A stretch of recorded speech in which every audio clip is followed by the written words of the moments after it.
paraît comme une montagne, paraît comme des montagnes. Mais si nous exerçons l'autorité de la parole qui est en nous, nous allons vaincre les obstacles.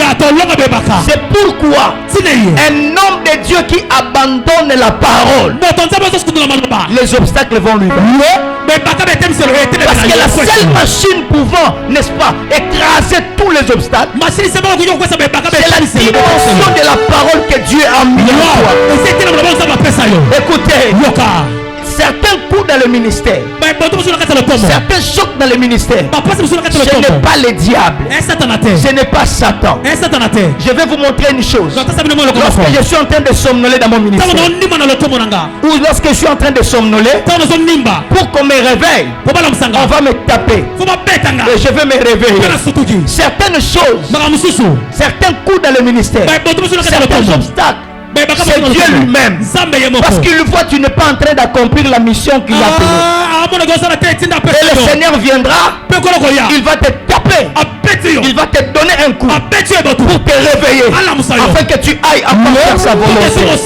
Les disciples ont été appelés pour répandre l'évangile dans le monde entier. Mais curieusement, ils sont restés dans un même endroit. Curieusement, ils étaient dans un même lieu. Et le Seigneur est venu, il les a tapés par le vent de la persécution. Le souci de Dieu était de leur pousser à accomplir leur ministère. Et certains coups dans le ministère ne viennent pas pour nous faire tomber, mais c'est pour nous faire arriver à l'objectif. Vous savez, dans un match de football, pour que le ballon entre dans le filet, ça doit recevoir un coup. Sans le coup, le ballon ne peut pas entrer dans le filet. Certains coups dans le ministère, certains obstacles dans le ministère, ça vient pour propulser ta balle vers le ça vient pour propulser, n'est-ce pas, ta balle dans l'objectif. C'est pourquoi nous sommes appelés à répondre d'une manière inexorable à tout. Non. D'une manière sévère, à tous les obstacles qui se lèvent. J'aimerais exhorter, chers hommes de Dieu, reprenons courage, entrons dans le champ de Dieu, servons le Seigneur, prêchons la parole, ne regardons pas les vents.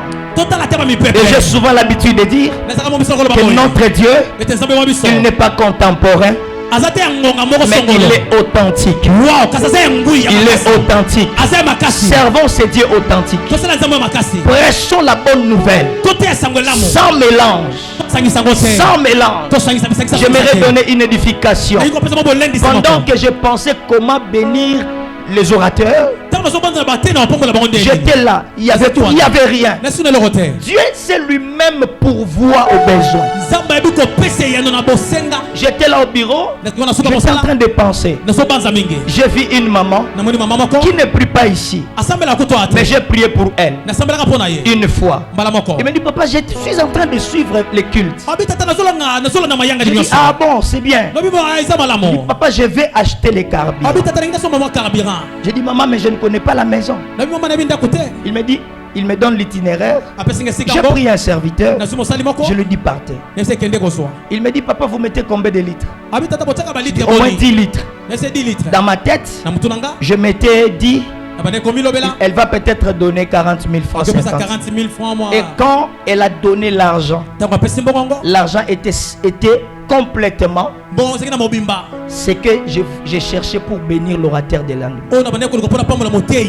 Prêchons la parole. Servons le Seigneur sans mélange. Sans mélange. Sans mélange. Pourquoi Saoul est tombé?